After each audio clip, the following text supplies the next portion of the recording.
নমস্কার বন্ধুরা, কুকুত শিখা রান্নাঘরে সকলকে স্বাগত। আজ নিয়ে এসেছি কাতলা মাছের দারুণ টেস্টি একটা রেসিপি, গরমের উপযুক্ত একটি রেসিপি। আজ আমি রান্না করব রাঁধুনি বাটা দিয়ে পাতলা করে কাতলা মাছের ঝোল। গরমে দারুণ উপাদেয় খেতে হয়।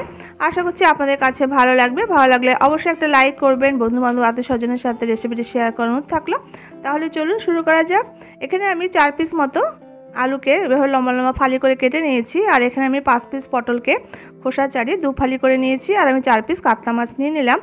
এবার কাতলা মাছটাকে আমি একটা বাটিতে নিয়ে নিয়েছি, তাহলে মাখতে সুবিধা হবে। আমি এখানে সামান্য লবণ দিয়ে দিয়েছি, আর আমি সামান্য হলুদ দিয়ে খুব ভালো করে মাছটাকে লবণ হলুদ মাখিয়ে নেব। এই গরমের সময় এরকম রাঁধুনি বাটা দিয়ে পাতলা করে এই মাছের ঝোল রান্না করে খেয়ে দেখবেন, খুবই ভালো খেতে হয়। এরপর কড়াইতে বেশ কিছুটা সরষের তেল দিয়ে আমি গরম বসিয়ে দিয়েছি। তেলটা গরম হয়ে যাওয়ার পর আমি লবণ হলুদ মাখিয়ে রাখা মাছটা আমি দিয়ে তেলের মধ্যে ছেড়ে দিলাম। এবার আমি লাল লাল করে দেখুন এপিট ওপিট করে ভেজে নিয়েছি। এবার এই মাছটাকে নামিয়ে রাখবো। আমি প্রথমে 2 পিস দিয়ে ভেজেছি, পরে আমি 2 পিস দিয়ে আরও আমি ভেজে নেব। এরপরে আমি 2 পিস মাছ আমি দিয়ে দিয়েছি। এবার সেমভাবে উল্টে পাল্টে বেশ লাল লাল করে দেখুন মাছটাকে ভেজে নিলাম। এবার এই মাছটাকে দেখুন তুলে নিয়েছি, বেশ সুন্দর করে দেখুন লাল লাল করে মাছটাকে ভেজে নিলাম। এবার যে তেলটা ছিল ওই তেলের মধ্যে আমি পটলগুলোকে ছেড়ে দিয়ে ভেজে নেব। আমি এখানে পটলটা দিয়ে দিয়েছি। এবার পটলটা দিয়ে মিনিট 2-3 নাড়াচাড়া করে একটু ভেজে নেব। পটলটা দিয়ে 2-3 মিনিট নাড়াচাড়া করে ভেজে নেওয়ার পর আমি এখানে এবার কেটে রাখা আলুগুলোকে দিয়ে দিয়েছি। এবার আলুগুলোকে দিয়ে আলু আর পটল আবার আমি খুব ভালো করে মিনিট 3-4 সময় ধরে ভেজে নেব। এই রান্না করার আগে আলু আর পটলটাকে একটু ভালো করে ভেজে নিতে হবে, তাহলে কিন্তু খেতে ভালো লাগবে। পটল আর আলুটা আমি ভেজে নিয়েছি। এরপর আমি এখানে 1 চামচ পরিমাণ আদা বাটা দিয়ে দিলাম, আর আমি এখানে 1 চামচের থেকে একটু বেশি পরিমাণ আমি রাঁধুনি বাটা দিয়ে দিয়েছি।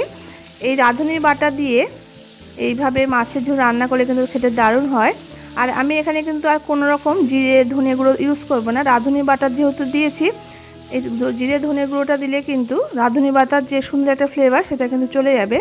আর আমি এখানে টেস্ট হিসাবে লবণ, 1/2 টিস্পুন হলুদের গুঁড়ো দিয়ে দিলাম, আর এখানে 1 টিস্পুন মতো লাল লঙ্কার গুঁড়ো দিয়ে দিয়েছি। এরপর খুব ভালো করে মশলার সঙ্গে পটল আর আলুটাকে কষিয়ে নেব। আমি এখানে সামান্য একটু জল এখানে অ্যাড করেছি। আদা যে বাটিতে রেখেছিলাম বেটে, সেই বাটি ধরে সামান্য একটু জল এখানে অ্যাড করে দিয়েছি। এবার খুব ভালো করে মিনিট 3-4 সময় ধরে আমি মিডিয়াম ফ্লেমে আলু আর পটলটাকে বেশ করে কষিয়ে নিয়েছি। এরপর আমি এখানে প্রয়োজন মতো জল দিয়ে দিচ্ছি।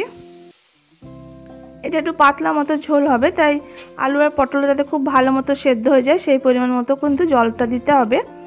জলটা দিয়ে আমি একটু নাড়াচাড়া করে দিয়েছি। এরপর ঝোলটাকে ফুটতে দেব। এবার ঝোলটাকে হাই ফ্লেমে 2-3 মিনিট একটু ফুটিয়ে নিয়েছি। এবার আমি এই পর্যায়ে ভেজে রাখা মাছগুলো অ্যাড করে দিচ্ছি। এই পর্যায়ে মাছগুলো দিয়ে দিলে ঝোলের সঙ্গে ফুটে গিয়ে খুব ভালো করে কিন্তু মশলাগুলো মাছের মধ্যে ঢুকে যাবে, যার ফলে কিন্তু মাছটা খেতে ভালো লাগবে। এরপর আমি একটু নাড়াচাড়া করে দিলাম। এবার এটাকে একটা ঢাকা দিয়ে এবার রান্না হতে দেব। আমি এখানে 3টে কাঁচা লঙ্কা অ্যাড করেছি, এটা অপশনাল, আপনারা না চাইলে এটা স্কিপ করতে পারেন। এবার একটা ঢাকা দিয়ে 7 থেকে 8 মিনিট মতো লো ফ্লেমে একটু রান্না করে নিয়েছি। প্রায় 8 মিনিট পর আমি ঢাকাটা খুলে নিলাম। এবার আমি দেখে নেব। দেখুন ঝোলটা অনেকটাই কমে গেছে, আর দেখুন আলুটা বেশ সুন্দর করে সেদ্ধ হয়ে গেছে।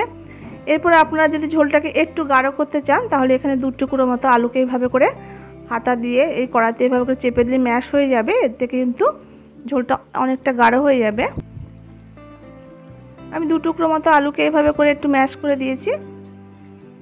এই দেখুন ঝোলটা খুব বেশি কিন্তু গাঢ় না বা পাতলাও না, এরকম করে কিন্তু ঝোলটাকে রাখবো। এরপর আমি যে স্পেশাল জিনিসটা করব সেটা হচ্ছে আমি গ্যাসের অন্য পাশে একটা ফ্রাইং প্যান বসিয়ে দিয়েছি, তাতে আমি সামান্য একটু তেল দিয়ে দিলাম, সরষের তেল। এবার ওই তেলের মধ্যে 1 টিস্পুন পরিমাণ রাঁধুনি দিয়ে দিয়েছি, আর একটা শুকনো লঙ্কা দিয়ে দিলাম। এবার এই রাঁধুনিটাকে একটু নাড়াচাড়া করে ভেজে নেব।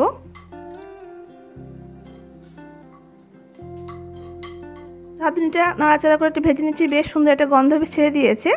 এবার আমি এটা মাছের ঝোলের উপরে দিয়ে দিলাম। এইভাবে করে রাঁধুনি ফোড়ন একবার দিয়ে নামালে কিন্তু খেতে বেশ ভালো লাগে। রাঁধুনি ফোড়নের যে একটা গন্ধ ফ্লেভার সেটা কিন্তু পুরো ঝোলের মধ্যে ছড়িয়ে যায়, যার ফলে কিন্তু খেতে খুব ভালো লাগে। নামানোর আগে কিন্তু এইভাবে এই স্টেপটা কিন্তু অবশ্যই করতে হবে। রান্নাটা আমার হয়ে গেছে। এবার আমি ঢাকা দিয়ে 5 মিনিট স্ট্যান্ডিং টাইম দিয়ে আমি আপনাদের দেখিয়ে দিচ্ছি। দেখুন দেখতে কতটা লোভনীয় হয়েছে, খেতেও কিন্তু ততটাই সুস্বাদু হয়। আশা করছি রেসিপিটি আপনাদের কাছে খুব ভালো লেগেছে। ভালো লাগলে এইভাবে রান্না করে খেয়ে দেখবেন। গরমের দিনে এইভাবে কিন্তু পাতলা করে রাঁধুনি বাটা দিয়ে মাছের ঝোল খেতে কিন্তু গরম ভাতে বেশ দারুণ লাগে।